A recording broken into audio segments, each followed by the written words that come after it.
Very good morning, student.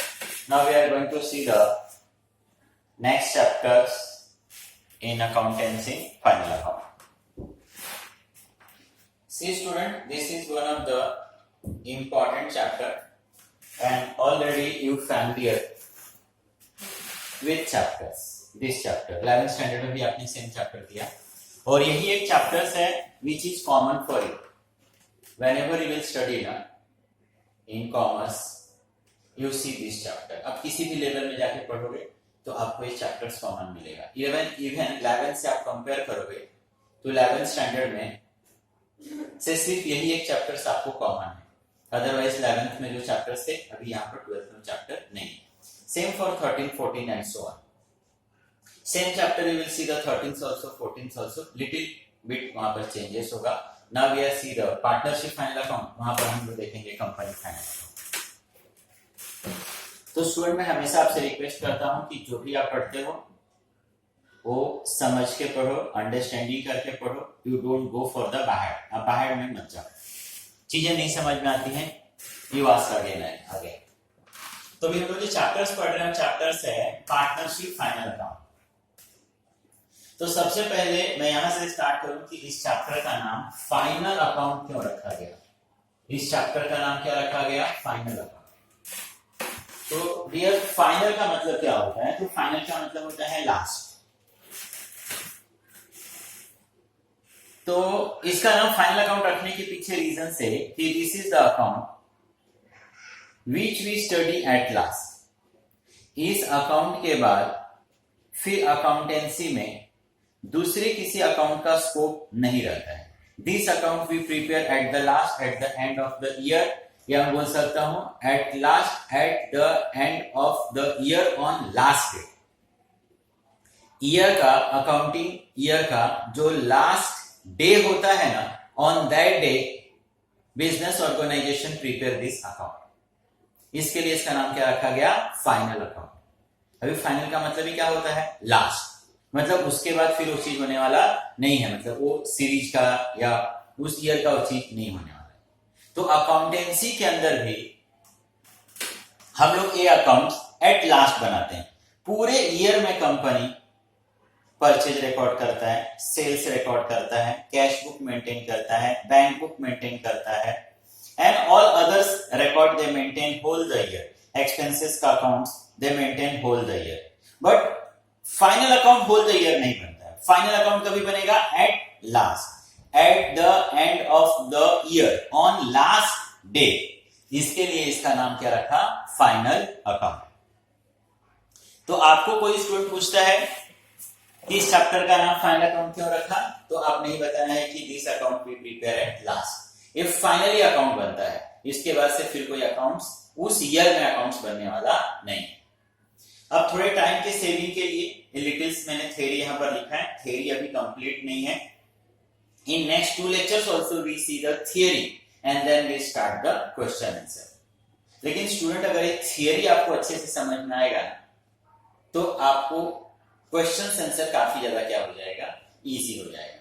तो इस theory को आप थोड़ा सा अच्छे से करने की कोशिश करो. अब चीजें जो लिखा है मैं उनको रिपीट करने की कोशिश कर रहा हूं. What is final account? Final account क्या है? तो देखो क्या लिखा है.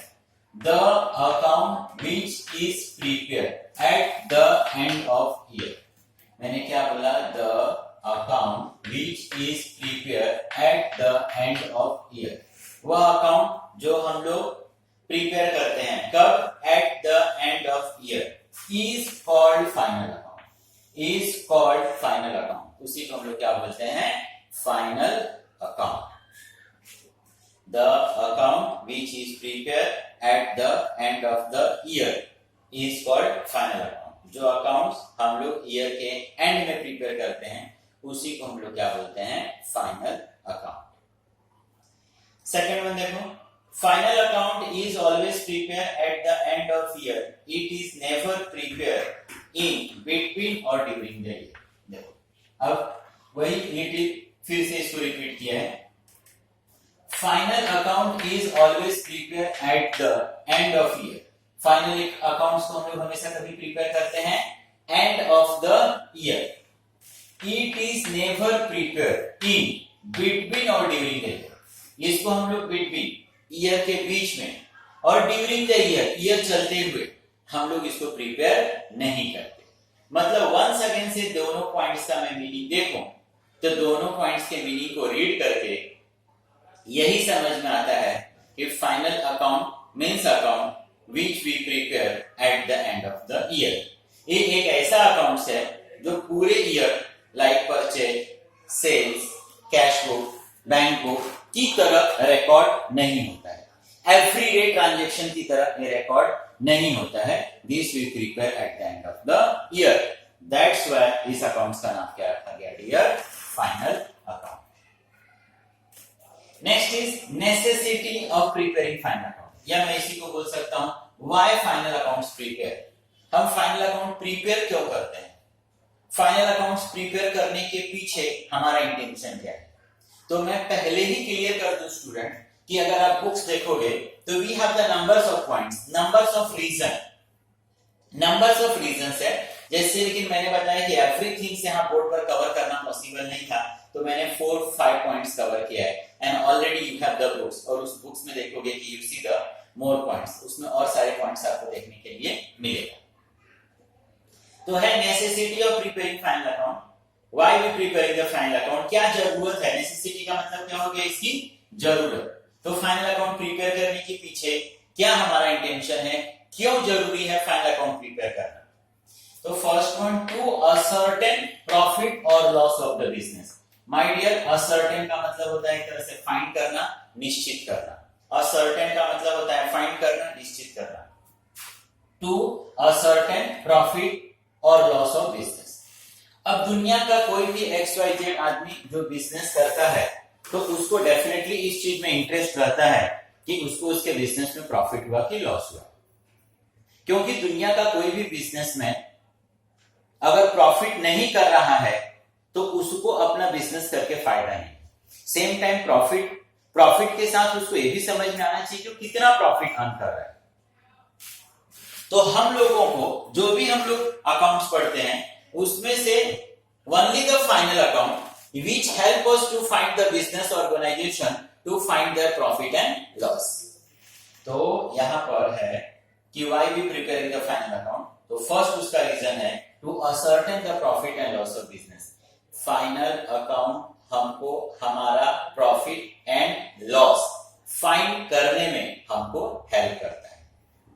फाइनल अकाउंट आप प्रिपेयर करते हो तो यू कम टू नो, अरे देख आपके बिजनेस में इतना प्रॉफिट, आपके बिजनेस में इतना loss. To know the financial position of business, same time know मतलब मालूम करना है, मालूम होना। When we prepare the final account तो बिजनेस ऑर्गेनाइजेशन को अपना फाइनेंशियल स्टेटस समझ में आता है। इस अकाउंट से बिजनेस ऑर्गेनाइजेशंस को उनके पास कितना फंड अवेलेबल है, कितना कलेक्शंस, कितना खर्चा किया, बैंक बैलेंस कितना है, एसेट्स कितना है, लायबिलिटी कितना है, how much they are going to pay, उनको पे कितना करना है, how much they are going to receive, उनको रिसीव कितना करना है, बैंक से उन्होंने लोन कितना लिया हुआ है, उन्होंने लोन किसी को कितना दिया हुआ है। मींस लिटिल बिट ये आपको पूरे बिजनेस का पोजीशन एक्सप्लेन करने में ये फाइनल अकाउंट आपको क्या करता है, हेल्प करता है। तो one more reason to study the final account, to know the financial positions of the business, to know the amount receivable and amount payable by the business। जैसे मैंने आपको बताया रिसीवेबल का मतलब लेना और पेबल का मतलब क्या होता है, देना। When we prepare the final account तो उसमें डेटर्स का हम लोग लेजर ड्रॉ करते हैं, क्रेडिटर्स का हम लोग लेजर ड्रॉ करते हैं, हमको हमारा बैंक बैलेंस मालूम होता है, हमको हमारा लोन मालूम होता है। तो ये हम लोगों को हेल्प करता है कि फाइंड करने में कि मार्केट से कितना फंड हम लोगों को लेना है और मार्केट में किसको कितना पेमेंट हम लोगों को देना है। And one more, to calculate income tax and sale tax of the firm etcetera. अब XYZ कोई भी बिजनेसमैन जो किसी भी कंट्री, किसी भी स्टेट में अगर बिजनेस करता है तो दे आर लायबल टू पे टैक्स टू द गवर्नमेंट। उसको अपने इनकम में से एज अ टैक्स के तौर पे कुछ ना कुछ गवर्नमेंट को पे करना है। That tax liability depend upon your income, वो इनकम के ऊपर डिपेंड करता है। जितना ज्यादा आप इनकम करोगे उसी प्रपोर्शन में आपको गवर्नमेंट को टैक्स पे करना है। तो एवरी बिजनेस ऑर्गेनाइजेशन को कितना टैक्स पे करना है एक कब समझ में आएगा, when they know their profit and loss, जब उनको अपना प्रॉफिट एंड लॉस समझ में आएगा तब। तो once against this final account help the business organisation to know how much tax we are liable to pay to the government and same for the government. Government को भी समझ में आएगा कि जब ये बंदा अकाउंट्स बनाएगा कि किस बिजनेस ऑर्गेनाइजेशन से मुझे कितना टैक्स क्या करना है, लेना है। तो मैं फिर से एक्सप्लेन कर दूं कि we have the numbers of reason, but यहां पर 4 रीजंस मैंने लिखा कि जो आपको इजीली समझ में आ सके। These are the main reason, we have other reason also but these are the reasons. तो वंस अगेन स्टूडेंट, इतना मैं फिर से रिपीट करता हूं। यहां तक अगर मैं रिपीट करूं तो सबसे पहले क्वेश्चन में आपको ये पूछूंगा, इस चैप्टर का नाम फाइनल अकाउंट क्यों रखा? तो आप इसको बोल सकते हो इस चैप्टर का नाम फाइनल अकाउंट इसलिए रखा बिकॉज दिस कैलकुलेशंस या this account we prepare at the end of the year. These calculations we study at the end. इसके बाद फिर दूसरा हम लोग अकाउंट के अंदर कोई कैलकुलेशंस नहीं करते हैं, इसके लिए इसका नाम क्या रखा गया, फाइनल अकाउंट। दूसरा चीज मैंने इसके अंदर इंपॉर्टेंट बताया या सेकंड पॉइंट लिखा है कि final account is a account which is prepare at the end of the year. These accounts not prepare between और ड्यूरिंग द ईयर। ये एक ऐसा अकाउंट्स है जो पूरे ईयर प्रिपेयर नहीं किया जाता है। ये अकाउंट कभी प्रिपेयर किया जाता है dear, at the end of the year, आपका ईयर फिनिश होने के बाद। Third point we see necessity of preparing final account, या मैं बोल सकता हूं why we prepare the final account. तो मैंने आपको लिख कर दिया to a certain profit and loss. हर बिजनेस ऑर्गेनाइजेशंस को ये जानने की एक काफी इच्छा होती है कि उसको प्रॉफिट हो रहा है कि लॉस, क्योंकि on the basis of that profit और लॉस वो बिजनेसमैन ये डिसाइड करेगा कि फ्यूचर में उसको और क्या इंप्रूवमेंट करना चाहिए। अगर उसको अपने एक्सपेक्टेशन के हिसाब से प्रॉफिट हो रहा है वेल एंड गुड, नहीं हो रहा है he trying his level best, वो और एरियाज में जाएगा, अपनी गलतियों को कमियों को सुधारेगा and after trying best also उसको अगर प्रॉफिट नहीं हो रहा है तो कहीं ना कहीं वो डिसाइड करेगा कि shit we are not able to survive, whether to shut down the business. तो मुझे बिजनेस करना चाहिए कि नहीं करना चाहिए, कर रहा हूं जो मुझे प्रॉफिट हो रहा है ओके है कि नहीं, मुझे और एरियाज में जाना चाहिए, अपनी गलतियों को सुधारना चाहिए, कमियों को सुधारना चाहिए। ये सारी चीजें कहीं ना कहीं उसको डिसाइड करने में उसका प्रॉफिट एंड लॉस उसको हेल्प करता है। To know the financial position, मैंने बताया कि बिजनेस ऑर्गेनाइजेशन को उसका फाइनेंशियल पोजीशन फाइंड करने में ये अकाउंट हेल्प करता है। To know the amount receivable, किससे कितना पैसा लेना है, किसको कितना पैसा देना है, ये फाइंड करने में हेल्प करता है। और मैंने बताया कि to find the income tax और सेल टैक्स, हमको गवर्नमेंट को कितना टैक्स पे करना है, ये भी आपको कब समझ में आएगा, when you prepare the final account, because tax depend upon income। Tax किसके ऊपर डिपेंड करता है, आपके प्रॉफिट के ऊपर डिपेंड करता है, आपके इनकम के ऊपर डिपेंड करता है। इनकम और प्रॉफिट कब समझ में आएगा, when you close the accounts, जब आप अपना फाइनल अकाउंट बनाओगे तो आपको समझ में आएगा कि आपको प्रॉफिट हो रहा है। फॉलोइंग अकाउंट्स आर प्रिपेयर, अब 11th स्टैंडर्ड और यहां पर अगर देखो तो लिटिल डिफरेंट हो रहा है। 11th स्टैंडर्ड में we are not preparing the partners capital, हम लोग पार्टनर्स कैपिटल ड्रॉ नहीं करते थे। पार्टनर्स कैपिटल को भी हम लोग बैलेंस शीट के अंदर ही क्या कर लेते थे, एडजस्ट कर लेते थे। लेकिन यहां पर अभी आपको क्या देखना है कि यहां पर we preparing the trading account for the year, trading account, profit and loss account, partner capital and balance sheet, ये आपको 4 लेजर्स यहां पर ड्रॉ करना है। यहां के लिए ध्यान में रखना है आपको कि suppose rarest rare in question they give the partner capital and they give the partners current account also, अगर दोनों दिया है तो at that time capital you write in the balance sheet और कैपिटल के बदले उसमें आप क्या ड्रॉ कर लोगे, करंट अकाउंट आप क्या करोगे, ड्रॉ करोगे। अब स्टूडेंट ये सब भी थ्योरी में लिखकर देना चाहिए, लेकिन मैं यहाँ थ्योरी नहीं लिखकर ओरली आपको बता देता हूं। जब ट्रेडिंग अकाउंट्स प्रिपेयर होगा तो आप देखोगे ट्रेडिंग अकाउंट के ऊपर ऐसा हेडिंग में लिखूंगा, या 11th स्टैंडर्ड में आप फैमिलियर हो, trading account for the year ended, profit and loss for the year ended, और बैलेंस शीट के ऊपर लिखा रहेगा एज ऑन। तो trading account for the year ended जो लिखा रहता है ना, फॉर द ईयर एंडेड का मतलब हो गया पूरे ईयर का। फॉर द ईयर एंडेड के लिए क्या हो गया, फॉर द ईयर एंडेड मतलब क्या हो गया, फॉर द ईयर एंडेड पूरे साल के लिए। प्रॉफिट एंड लॉस के लिए भी सेम, प्रॉफिट एंड लॉस के लिए क्या लिखते हैं हम लोग, heading profit and loss account for the year ended. For the year ended मतलब पूरे साल का। और बैलेंस शीट पे क्या हेडिंग लिखा रहेगा dear, as on. As on का मतलब क्या होता है, आज का। बैलेंस शीट के अंदर जिस दिन हम लोग बैलेंस शीट प्रिपेयर करते हैं वो पर्टिकुलर उस डे का सिर्फ उसमें इंफॉर्मेशन होता है। Balance sheet immediately next day को क्या हो जाता है, चेंजेस हो जाता है। तो बैलेंस शीट के ऊपर हम हेडिंग लिखते हैं balance sheet as on. Trading and profit and loss के ऊपर हम लोग हेडिंग लिखते हैं trading profit and loss account for the year ended, पूरे ईयर का। तो ट्रेडिंग प्रॉफिट एंड लॉस में देखोगे पूरे ईयर्स का इंफॉर्मेशन आपको मिलेगा कि जब आपका फाइनेंशियल ईयर स्टार्ट हुआ फ्रॉम दैट डे, जिस दिन वो एंड हुआ, उस पूरे ईयर में आपने क्या मूवमेंट उसके अंदर किया, परचेज किया, सेल्स किया, सैलरी दिया, एटसेट्रा। बैलेंस शीट के अंदर जो इंफॉर्मेशन होता है वो सिंगल डेज का होता है। Balance sheet immediately next day का हो जाएगा change. What final account record, final account क्या रिकॉर्ड करते हैं, तो देखो यहां पर क्या लिखा है, final account record only that transactions which related to current year. Yes, final account record only that transactions which related, संबंधित टू करंट ईयर। करंट का मतलब इस साल का, जिस ईयर के लिए हम लोग अकाउंट्स कर रहे हैं that year. It never record past and future transaction. Final account के अंदर न तो हम लोग लास्ट ईयर का कोई इंफॉर्मेशन रिकॉर्ड करते हैं, न तो हम कोई आने वाले ईयर का इंफॉर्मेशन रिकॉर्ड करते हैं।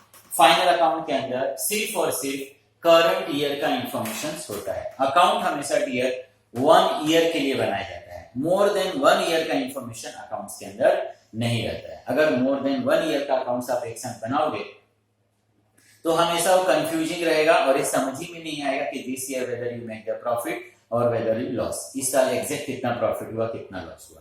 तो फाइनल अकाउंट के अंदर हम सिर्फ करंट ईयर की इंफॉर्मेशन को कैरी करते हैं, इसके अंदर पास्ट और फ्यूचर का कोई इंफॉर्मेशन नहीं होता। ट्रेडिंग अकाउंट्स, अब देखो trading account is a nominal account. Trading account कौन सा अकाउंट है, नॉमिनल अकाउंट। अब ऑलरेडी देखो स्टूडेंट, लास्ट लेक्चर में मैंने आपको क्लासिफिकेशन बताया, उसमें नॉमिनल अकाउंट्स मैंने बताया। नॉमिनल के अंदर आपको क्या होता है, एक्सपेंसेस, लॉसेस, इनकम और गेन। डेबिट साइड में expenses and losses, credit side में इनकम और गेन। तो ये बोल रहा है कि trading account is a nominal account. It is part of profit and loss account. ये ट्रेडिंग अकाउंट से प्रॉफिट एंड लॉस का एक पार्ट है। All accounts related to goods and direct expenses related in trading account. अब ये आपके लिए important चीज है कि ट्रेडिंग अकाउंट्स किससे रिलेट करता है, गुड्स से रिलेटेड करता है, फैक्ट्री से रिलेटेड करता है। और इसके अंदर हम लोग क्या लिखते हैं, direct expenses recorded in trading account. Direct expenses का मतलब होता है dear all those expenses which directly related with manufacturing, जो उस गुड्स के बनने से ना डायरेक्ट रिलेट करता है। इन शॉर्ट अगर बोलूं तो अगर मैं उस एक्सपेंसेस को बंद कर दूं तो इमीडिएट उस गुड्स का बनना बंद हो जाएगा, उस गुड्स का मैन्युफैक्चरिंग बंद हो जाएगा। All those expenses are the direct expenses. उसी को आप डायरेक्ट एक्सपेंसेस भी बोल सकते हो, उसी को आप फैक्ट्री एक्सपेंसेस भी आप बोल सकते हो। ओके स्टूडेंट, अब यहां तक अगर मैं फास्ट रिपीट करूं तो मैं ऐसा बोल सकता हूं, we are studying the final account. Final accounts हम लोग at the end of the year पढ़ते हैं। फाइनल अकाउंट्स का मतलब होता है accounts which we prepare at the end of the year. Final account we not prepare during the year और between the year.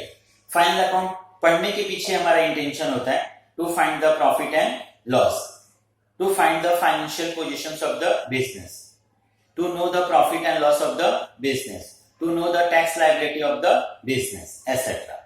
इसके अंदर जो लेजर्स हम लोग पढ़ते हैं वो main 4 ledgers, trading which is known as the factory account, profit and loss which is known as the office account, एक पार्टनर्स अकाउंट हम लोग पढ़ते हैं और एक हम लोग पढ़ते हैं balance sheet. Trading profit and loss के ऊपर हम हेडिंग लिखते हैं trading account for the year ended profit and loss account for the year ended. For the year ended का मतलब होता है पूरे साल का। तो इस अकाउंट के अंदर हम देखते हैं कि we write the information for the whole year, पूरे ईयर का उसके अंदर इंफॉर्मेशन हम लोग लिखते हैं। और बैलेंस शीट के ऊपर डियर हेडिंग होता है balance sheet as on. As on का मतलब होता है आज का। अब बैलेंस शीट में देखोगे तो सिर्फ उस लास्ट डे का उसके अंदर इंफॉर्मेशन रहता है। नेक्स्ट या भी इमीडिएटली देखोगे फाइनल अकाउंट आपका क्या, बैलेंस शीट आपका क्या हो जाएगा, चेंज हो जाएगा। अब इसमें से हम लोग फर्स्ट वन देख रहे हैं ट्रेडिंग अकाउंट। तो मैंने आपको लिख कर दिया कि trading account is a nominal, it is a part of profit and loss. ये प्रॉफिट एंड लॉस का ही एक पार्ट है। ये रीजंस है कि देखोगे कितने कॉलेजेस में कितने टीचर्स क्या करते हैं, trading and profit and loss को एक साथ ही ड्रॉ करते हैं। वो सिर्फ क्या करते हैं कि वहां पर ट्रेडिंग के लिए ड्रॉ करने के बाद 2 लाइन ड्रॉ कर देते हैं, वहां पे ट्रेडिंग फिनिश, और उसी से कनेक्टेड फिर वो लोग क्या ड्रॉ कर लेते हैं, प्रॉफिट एंड लॉस। तो ये प्रॉफिट एंड लॉस का ही एक पार्ट है। All accounts related to goods and direct expenses. ये अकाउंट किससे रिलेट करता है, गुड्स से और डायरेक्ट एक्सपेंसेस। इसमें हम लोग वह एक्सपेंसेस और वह इनकम लिखते हैं which is directly related with manufacturing, जिसका डायरेक्ट रिलेशंस में उस गुड्स के बनने के साथ। अब स्टूडेंट यहाँ पर एक छोटा सा मैंने फॉर्मेट ड्रॉ किया हुआ है। अभी बुक्स में देखोगे तो we have the more amount, इसके मोर आइटम्स, लेकिन मैंने इतना लिखा है कि जो आपके 12th स्टैंडर्ड के लिए इनफ है। और रेयरेस्ट अगर इसमें से कुछ आएगा तो 1 सेकेंड मैं आपको एक्सप्लेन करूंगा। इसमें से कुछ भी बाहर करने की जरूरत नहीं है, सिर्फ मैं आपको जस्ट एक बार गो थ्रू करने के लिए फॉर्मेट ड्रॉ करके दिया है। व्हेन आई विल स्टार्ट ना, तो मैं आपको इस तरीके से बताऊंगा कि आपको इजीली समझ में आएगा कि which items we appear in the trading, which one is the profit and loss and which one is the balance sheet. तो you don't बाहर, आप ये सब बाहर करने के चक्कर में मत पड़ना। तो format of trading account particular rupees, actual question के टाइम में मैं रुपीस का 2 कॉलम बनाऊंगा। जस्ट मैंने आपको लिख कर दिया trading account is a nominal account. अब नॉमिनल का मतलब क्या होता है डियर, डेबिट साइड में हो गया एक्सपेंसेस एंड लॉसेस, और क्रेडिट साइड में एक तरह से मैं बोल सकता हूं कि इनकम और गेन। अब डेबिट साइड में हम लोग वह सारे इनकम और एक्सपेंसेस लिख रहे हैं which is directly related with manufacturing. अगर मैं उस एक्सपेंसेस को बंद कर दूं तो गुड्स का बनना भी क्या हो जाएगा, बंद हो जाएगा। All those expenses which appear trading debit side, जैसे ओपनिंग स्टॉक। तो ये एक्चुअल में होता क्या है dear, opening stock of raw material, opening stock of raw material, last year का क्लोजिंग, दिस ईयर का ओपनिंग। तो अब कुछ समय के लिए यहां पर समझो ये रॉ मटेरियल है और ये एक्चुअल में रॉ मटेरियल ही है, सिर्फ मैं यहां पर हो क्या है कि we are not purchasing this year हम परचेज नहीं कर रहे हैं, लास्ट ईयर का क्लोजिंग, दिस ईयर ओपनिंग, लेकिन है क्या, material. Material is expense, expense कहां पे आना चाहिए, डेबिट साइड। दूसरा मैं इस तरीके से बोल सकता हूं कि अगर मटेरियल्स का मैं यूज करना बंद कर दूं, मैन्युफैक्चरिंग होगा कि बंद हो जाएगा, डेफिनेटली मैन्युफैक्चरिंग बंद हो जाएगा। तो इसका डायरेक्ट रिलेशन किसके साथ है, मैन्युफैक्चरिंग के साथ। और मैं बार बार समझा रहा हूं ना कि trading account appear those expenses, those income directly related with manufacturing. Expenses बंद, गुड्स का बनना भी बंद। परचेज, परचेज का मतलब है डियर परचेज ऑफ मटेरियल। अब मटेरियल परचेज करना बंद कर दूंगा, मेरा मैन्युफैक्चरिंग होगा कि बंद हो जाएगा, फैक्ट्री चलेगा कि बंद हो जाएगा, तो फैक्ट्री भी क्या हो जाएगा, बंद। आप इस तरीके से भी ध्यान में रख सकते हो कि all these expenses appear in the factory, ये सब फैक्ट्री के एक्सपेंसेस है। इसी में लिखे हैं लेस रिटर्न। अब सिंपल है, जैसे फॉर एग्जांपल मैं 1 लाख का मटेरियल परचेज करूं, मटेरियल को लेकर मैं अपने गोडाउन में आऊं और मैंने देखा कि अरे यार शिट, इसमें तो 10,000 का मटेरियल डिफेक्टिव है, तो डेफिनेटली डिफेक्टिव गुड्स का तो मैं पेमेंट नहीं करने वाला हूं। आप नॉर्मल अपने लाइफ में कहीं से कोई गुड्स परचेज करके लेकर आते हो और वो गुड्स डिफेक्टिव होता है, तो डेफिनेटली उस गुड्स को आप क्या कर देते हो, सामने वाले को रिटर्न कर देते हो। तो वही चीज यहां पर भी है, परचेज का मतलब हो गया परचेज ऑफ मटेरियल्स, और सपोज अगर उसमें से कुछ डिफेक्टिव है तो डेफिनेटली विल रिटर्न, तो परचेज में से तुम लोग क्या कर देंगे, माइनस, और जो यहां पर आएगा that is actual expense for us. जैसे 1 लाख का मैंने परचेज किया था, 10,000 का रिटर्न कर दिया, तो रियल में मैंने मटेरियल कितने का परचेज किया, 90,000। मटेरियल के पीछे मेरा कितना पैसा खर्चा हुआ? 90,000। वेजेस का मतलब क्या होता है डियर? मजदूरी। मजदूरी हम किसको देते हैं? मजदूर को। मजदूर कहाँ काम करता है? फैक्ट्री के अंदर। अगर मैं मजदूरी देना बंद कर दूं, फैक्ट्री चलेगा कि बंद हो जाएगा? बंद हो जाएगा। तो कौन सा एक्सपेंस है? डायरेक्ट की indirect? Direct. Those expenses which is directly related with manufacturing. Expense बंद, manufacturing भी बंद. All those expenses is a direct expenses which appear trading account. इसी तरीके से फ्रेट बोलो, कैरेज इनवर्ड बोलो, मोर और लेस सेम। फ्रेट का मतलब भाड़ा।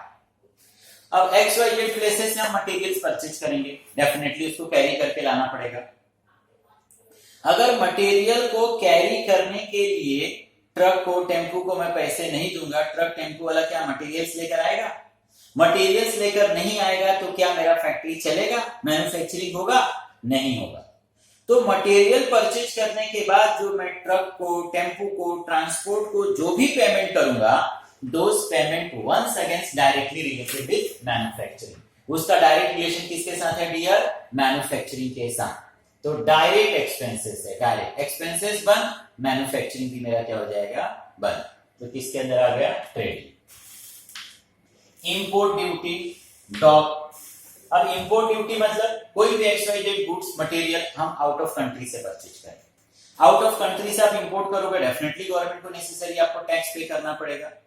जब तक आप गवर्नमेंट को टैक्स नहीं पे करोगे तब तक वो गुड्स आपको नहीं मिलेगा। आपको गुड्स नहीं मिलेगा, मैन्युफैक्चरिंग होगा? नहीं होगा।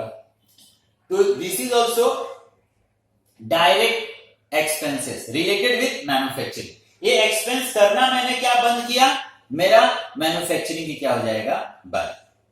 Dock charges same, out of country से गुड्स मंगाओगे, गुड्स लाने के दो ही रास्ते हैं, बाय एयर और बाय शिप। शिप से आएगा, डॉक पे आपका गुड्स आके रुकेगा और जो भी नेसेसरी पेपर वर्क है, टैक्स है, गवर्नमेंट का पेमेंट है, जब तक मैं वहां पे नहीं पे करूंगा गवर्नमेंट वो गुड्स मुझे रिलीज करने वाला नहीं है। और जब तक वो गुड्स मेरा रिलीज नहीं होगा, मेरे पास आएगा नहीं, मेरा फर्दर प्रोसेसिंग होने वाला नहीं। तो ये भी एक्सपेंसेस डायरेक्टली किससे रिलेट करता है? मैन्युफैक्चरिंग। इसी तरीके से पावर है, ऑयल है, फ्यूल है। अब फैक्ट्रियों के अंदर जो इलेक्ट्रिसिटी सप्लाई होता है उसी को हम लोग क्या बोलते हैं? पावर। नॉर्मल हमारे घरों में जो इलेक्ट्रिसिटी यूज होता है और जो फैक्ट्री में इलेक्ट्रिसिटी यूज होता है वो थोड़ा डिफरेंट होता है। हमारे घरों में जो होता है नॉर्मल इलेक्ट्रिसिटी रहता है। फैक्ट्रियों के अंदर यूज होने वाला इलेक्ट्रिसिटी, किस तरीके का मशीन, किस तरीके का इक्विपमेंट, कितना उसको जरूरत है, उसके हिसाब से बीएसटी वहां पर वो सप्लाई करती है। उसको फेज में हम लोग काउंट करते हैं, 2 फेज, 3 फेज एटसेट्रा। तो अगर किसी फैक्ट्री के अंदर, किसी कारखाने के अंदर अगर पावर का सप्लाई बंद हो जाए, तो पावर का सप्लाई बंद हो जाएगा तो फैक्ट्री के अंदर मशीन भी बंद हो जाएगा। मशीन बंद हो जाएगा, डेफिनेटली वहां पर मैन्युफैक्चरिंग भी बंद हो जाएगा। इसी तरीके से रॉयल्टी। रॉयल्टी होता है डियर मेहनत आना। जैसे कोई आदमी कुछ काम करता है और उसके लिए जो हम उसको रिटर्न देते हैं, that is known as the royalty.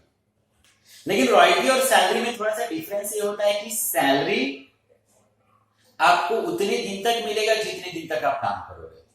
Royalty में होता क्या है कि काम आप एक बार करते हो but you will get the return till death. आपको year to year, year to year, year to year return उसका मिलता रहेगा।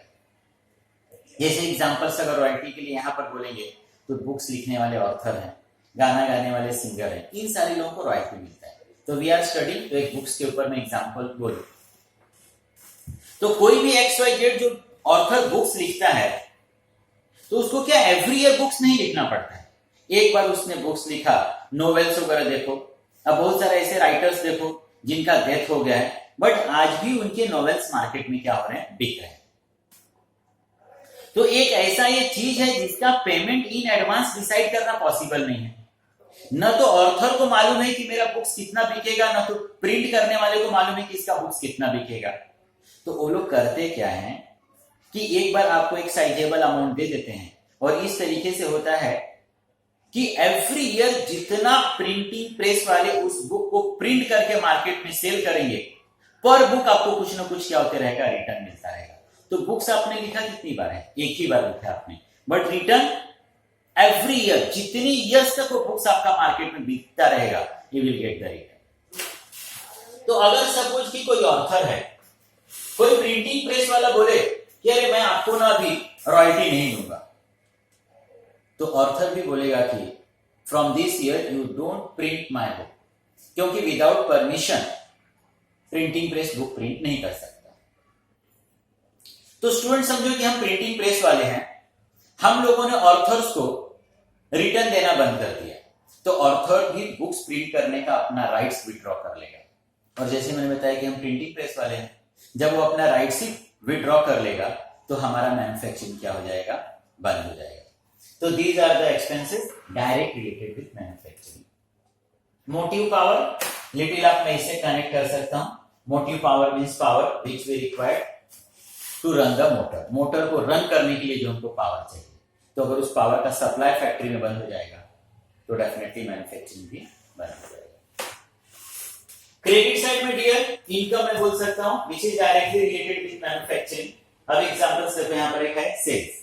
आप कोई भी XYZ का बिजनेस कर रहे हो, गुड्स बनाकर बेच रहे हो, सेल्स कर रहे हो, तो वहां से आपको क्या होगा, इनकम होगा। यहां पर हम लोग उस इनकम को रिकॉर्ड करते हैं which is directly related with manufacturing. जिस चीज का बिजनेस कर रहे हो उस चीज को बेच करके जो पैसा मिलेगा, that is sales, that is your direct income. जैसे चौक बनाने का बिजनेस है, चौक बना के बेचूंगा, पैसा जो मुझे मिलेगा डायरेक्ट इनकम। एक बोर्ड बनाने का बिजनेस है, बोर्ड बनाऊंगा, बेचूंगा, पैसा आएगा, that is direct income. Once again same, अगर रिटर्न्स होगा तो क्या कर देंगे, माइनस। जैसे मैंने 5 लाख रुपीस का सेल्स किया, बट 1 लाख रुपीस का उसमें से रिटर्न हो गया, तो 5 लाख रुपीस का सेल्स किया, due to any reason 1 lakh का रिटर्न हुआ, तो real income is how much, 4 lakh ना।